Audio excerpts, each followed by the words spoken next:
What people get wrong about YouTube is I think sometimes they believe that YouTube's job is to push videos for creators, but what really YouTube does is pull videos for viewers. So you want to make sure that you know who your audience are, and if audiences are watching one video that they love, make more of those videos to love. If you start making a bunch of different stuff, it's like a restaurant that serves a bunch of different food. You never know what you're going to get. You might not go there anymore. But if you know you're going to get your favorite meal every time, it's a no-brainer to go there. If you know that you love a certain type of video, that creator gives it to you, you click, you get that, you're going to keep going back. The secret for the YouTube algorithm is to replace the word algorithm with audience. If you take any question you have about like what does the algorithm care about and change it to what does the audience care about, you'll get a better answer. How many times should I post? What time should I post? Should I put this on the same channel? That depends entirely on your audience. And the algorithm's job is to make the audience happy. So if you make it your job to make the audience happy, then you and the algorithm are working in sync.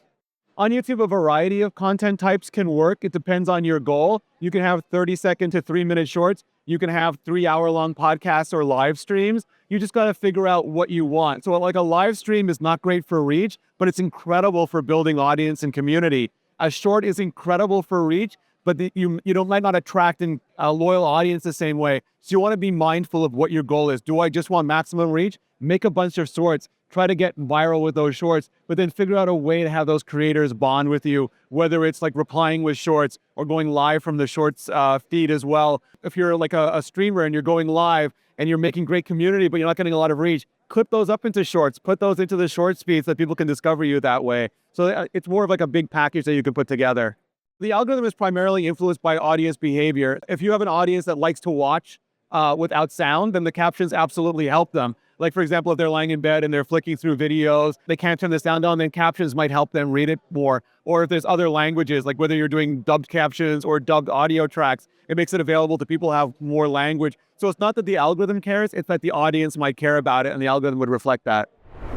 What marketers should know in 2025 is the end result that they want. A lot of times it's front-loaded, like this is the product I have to sell, but they don't think about the end result they want. Is it brand awareness? Is it conversions? And then what's the best way to get that? Sometimes they'll insist, I want the integration immediately, and then people either leave the video or they forget about it by the end. And maybe the integration should be at the end where someone is finished watching, they're bored, and that's the immediate next thing they do is follow the call to action for that. So I think like figure out the result you want and then engineer backwards to get it.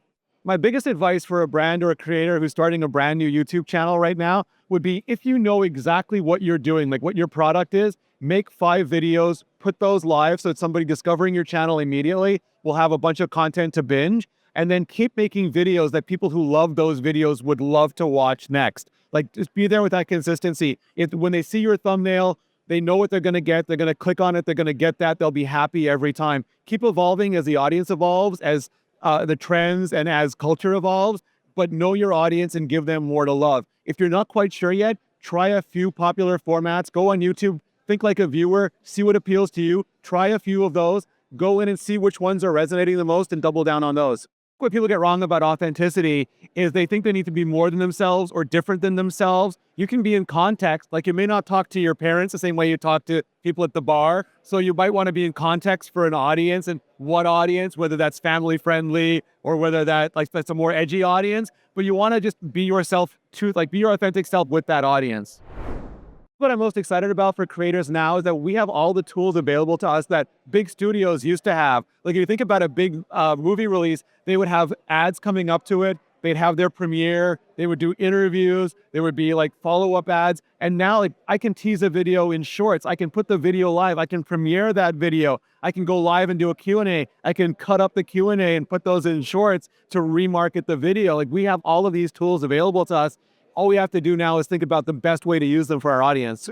Podcasts are really important for brands this year, especially because we've seen how they've sort of become the new drive time radio, the new morning television show. They're the place that people go for deeper relationships, longer conversations, and those are happening on podcasts. They're happening both in the long form podcast itself, which can be a video experience that people listen to while they commute or watch while they're cooking or while they're working out or while they're doing housework. And they can pay attention sometimes, but also just listen the entire time. But also we're seeing clips from those podcasts go viral either as like long, like vertical clips or horizontal clips where people just get a sound bite and then are eager to see more. So engaging with that, I think, gives you the full breadth of an audience, especially when it's somebody who speaks to the audience that you want. One of the biggest mistakes that brands can do wrong with podcasts or with any form of video is to not work with the creator to craft a message that really resonates with the audience. The brand knows their product best, the creator knows the audience best, and if those two things aren't working in synergy, either the message will just bounce off, it'll fall on deaf ears, or it'll seem inauthentic and no one will tend to connect with it. So, but if you can make that tight bond where you're bringing that brand expertise, they're bringing that audience expertise, and you're putting it together, then it's pure magic.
I think what brands get wrong about authenticity in social media is that they sometimes think that they're hiring a spokesperson instead of a creator, and then they give them words to say, and then it might as well be a mannequin. They're not reaching into the parasocial relationship of the creator, the knowledge the creator has, the bond they have with their audience. So I think it'd be better if the creators and the brands work together, collaborate to make something that gets the brand's message across, but is true to the voice of the creator.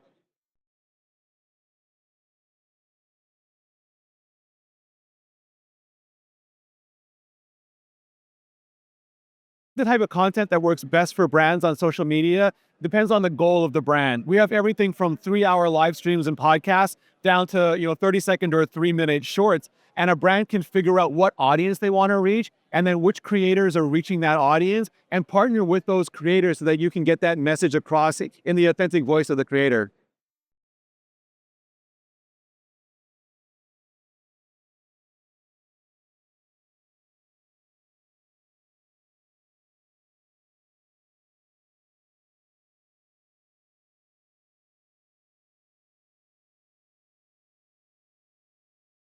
I think the most costly mistake that somebody on YouTube can make today is to think algorithm and not audience. There are the algorithm is a way to discover content, but you've got to put your thought and care into the content and the people behind it. You've got to make videos for other human beings. There's no sort of magical algorithm that's going to come and say, regardless of how good the video is, we're going to suddenly gift you 1 billion views on that video. It really is a meritocracy. There, people have endless choice in content, but very, very short amounts of attention. And they could be doing anything. They could be playing soccer. They could be watching a movie. They could be having they can do anything. So think, why would they want to give their time to me? And if they do give their time to me, how do I show them that they're getting back value?